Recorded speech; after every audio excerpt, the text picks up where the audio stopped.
অভিশপ্ত জমিদার বাড়ি। বহু বছর আগের কথা। সেই সময় ছিল জমিদার শাসন ব্যবস্থা। গ্রামের নাম ছিল রূপপুর। তখন রূপপুরের জমিদার ছিলেন খলিল উদ্দিন। সে ছিল খুবই কঠোর। সবার ওপরে খুবই জুলুম করত সে। সবাই তার ও তার একমাত্র পুত্রের ওপর অতুষ্ট হয়ে উঠেছিল।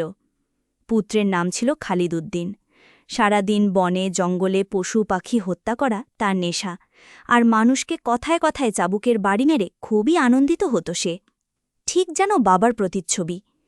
কিন্তু এভাবে চলতে চলতে একসময় খালিদের মন থেকে সুখ শান্তি উঠে যেতে থাকল। আর হবেই বা না কেন, অন্যায় তো কম করেনি জীবনে। একদিন ঘোড়ার পিঠে চড়ে বনের ভিতরে খুব দ্রুত গতিতে যেতে লাগল। আজ আর হাতে কোনো অস্ত্র নেই, আছে মনে শুধুই হাহাকার। কোথায় গেলে একটু শান্তি পাবে সে, কিছুই বুঝতে পারে না। হঠাৎ ঘোড়া থেকে ছিটকে পড়ে যায় সে, মাথায় প্রচণ্ড আঘাত পেয়ে জ্ঞান হারিয়ে ফেলে। একদিন পর যখন তার জ্ঞান ফিরে আসে, তখন দেখে একটি কমল হাত তার মাথায় পানি পটি দিচ্ছে। অবাক হয়ে তাকিয়ে থাকে সে মেয়েটির দিকে, যেন এমন সুন্দরী মেয়ে আগে কখনো দেখেনি সে। কি মায়া ভরা চোখ! তখনই মেয়েটি বলে উঠল, আব্বা দেখো, লোকটার জ্ঞান ফিরেছে। কাঠুরিয়া বাবার সাথে সাথে দৌড়িয়ে এসে খুব খুশি হল, আর খালিদকে জিজ্ঞাসা করল, কেমন লাগছে এখন? খালিদ, ভালো। আপনারা কারা? আমি কোথায়? কাঠুরিয়া, তুমি জঙ্গলে একটি ছোট্ট কুঠিরে, যেখানে আমি আর আমার কন্যা বসবাস করি। খালিদ, এই মেয়ে, কি নাম তোমার? মেয়েটি জবাব দিল, আমার নাম খুশি। মিষ্টি করে হেসে উত্তর দিল। খালিদ অবাক দৃষ্টিতে তাকিয়ে আছে তার দিকে, আর ভাবছে এই ছোট্ট কুঠিরে এই পরীর মতো মেয়ে কোথা থেকে এলো। এভাবে 1 মাস কেটে গেল। খালিদ এখন পুরোপুরি সুস্থ। সে পশু পাখি গাছপালা সব কিছুকে আপন করে নিতে শিখেছে। তার মনে নেই কোনো অহংকার, রাগ, হিংস্রতা। সে আজ ভালোবাসতে জানে, আর সব কিছু শিখছে সে খুশিকে বখে। কিভাবে খুশি সব কিছুর সাথে মিলেমিশে থাকে, সে এটা দেখে মুগ্ধ।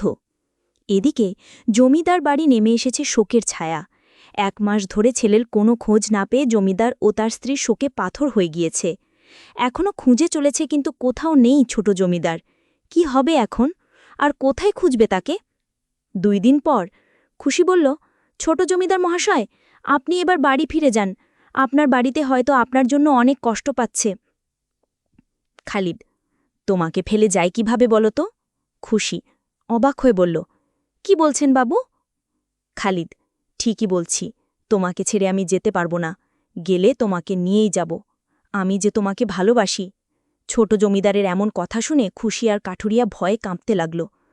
কাঠুরিয়া, না, ছোট জমিদার মহাশয়, এটা কখনো সম্ভব নয়।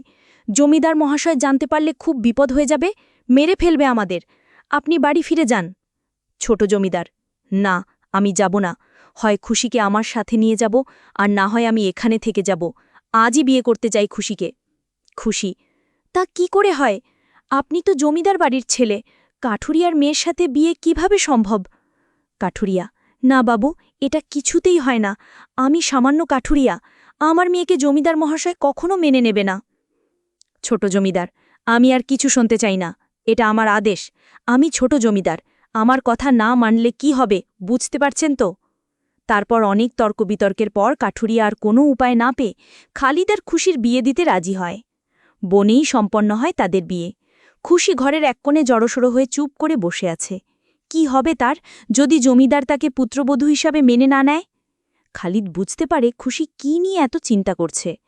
তার মাথায় হাত রেখে বলে, চিন্তা করো না, সব ঠিক হয়ে যাবে। আমি সব ঠিক করে ফেলব।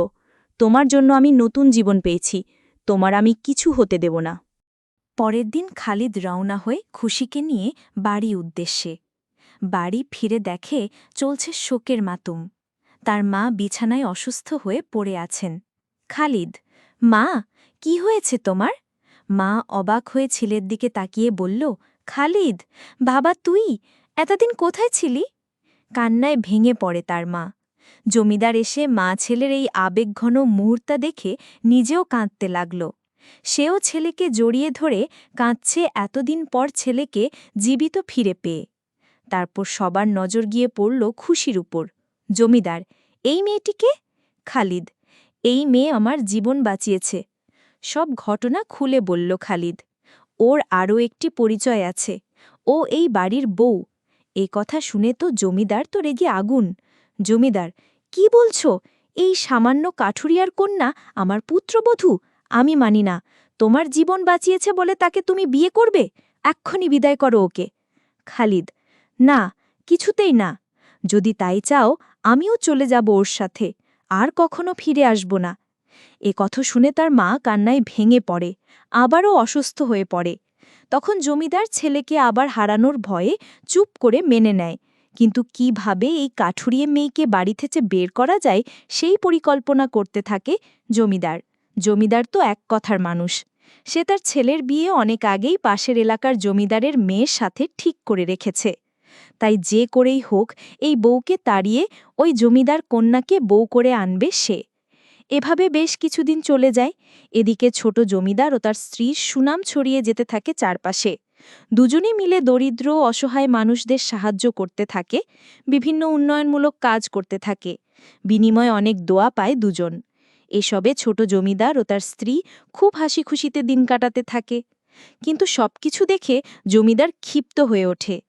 কিছুদিন পর জমিদার তার পুত্রকে ব্যবসার কাজে অনেক দূরে পাঠিয়ে দিল। ফিরে আসতে কিছুদিন সময় লাগবে। এই সুযোগে জমিদার তার অন্তঃসত্ত্বা পুত্রবধূকে লোকজন দিয়ে বাড়ি থেকে গহীন জঙ্গলে নিয়ে গিয়ে মাথায় আঘাত করে মেরে ফেল। কি নৃশংসভাবে দুটো প্রাণকে হত্যা করল! একটুও বুকটা কাঁপল না তার। জঙ্গলেই কবর দিয়ে দিল খুশিকে। সেদিন এই নৃশংস হত্যাকাণ্ডে কেঁদেছিল বনের গাছপালা, পশু পাখি সবাই, যেন শোকের ছায়া নেমে এসেছিল চারিপাশে। কয়েকদিন পর জমিদার পুত্র বাড়ি এলে তাকে বলা হয় তার স্ত্রীর সাপের কামড়ে মৃত্যু হয়েছে। এ কথা খালিদের কিছুতেই বিশ্বাস হচ্ছিল না। সে শোকে একবারেই ভেঙে পড়েছিল। এভাবে চলে কিছুদিন। কয়েক মাস পর তার বাবা তাকে জোর করে আবার বিয়ে করায় সেই জমিদার কন্যার সাথে, যেখানে সে আগেই বিয়ে ঠিক করে রেখেছিল। কিছুদিন পর সেই বউ আত্মহত্যা করে মারা যায়। কেন আত্মহত্যা করল কেউ জানে না। শুরু হয়ে গিয়েছে জমিদার বাড়ির পতন। এভাবে খালিদকে 4টা বিয়ে করায় জমিদার, কিন্তু কোনো বউই বাঁচে না। কেউ আত্মহত্যা, কেউ অসুখে মরেছে, কেউ সন্তান জন্ম দিতে গিয়ে মরেছে। এভাবে একে একে সবাই মারা যায়। এ যেন এক অভিশাপ। একদিন খালিদ তার প্রথম স্ত্রী খুশির মৃত্যু রহস্য জানতে পারে। সেদিন আর তারও বেঁচে থাকার ইচ্ছা থাকে না। তাই রাগে কষ্টে সে আত্মহত্যা করে। আর পুত্রশোক সহ্য করতে না পেরে তার মাও মারা যায়। এভাবে একের পর এক মৃত্যুতে জমিদার বাড়ি হয়ে ওঠে মৃত্যুপুরী। বংশ নির্বংশ হয়ে গিয়েছে জমিদারের। এই জমিদারের দুর্দিনে তার কাছের সহযোগীরা ধীরে ধীরে তার সব সম্পদ গ্রাস করতে থাকে। এখন জমিদার অসহায়। তার আর কিছুই নেই, শুধু আছে অভিশপ্ত বাড়িটি, যেখানে এক অন্ধকার ঘরের এক কোণে পড়ে থাকে জমিদার মহাশয়। গায়ে বিভিন্ন জায়গায় পচন ধরে পোকা হয়ে গিয়েছে। যে বাড়িতে আগে 50-60 জন দাসদাসী থাকত, এখন 1 গ্লাস পানি খাওয়ানোর মতো কেউ নেই তার পাশে। সবাই চলে গিয়েছে তাকে ছেড়ে। আগে হাতে তালি বাজালে 10-12 জন দাসদাসী হাজির হতো, আর এখন চিৎকার করে কাঁদলেও কেউ আসে না তার কাছে। এভাবেই মৃত্যুর প্রহর গুনতে থাকে সে।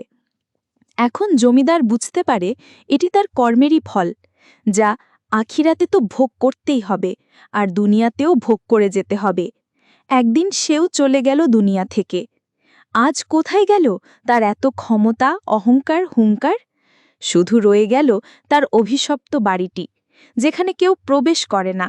আর করবেই বা কী করে? এটা তো এখন ভুতুরে বাড়ি, অভিশপ্ত বাড়ি।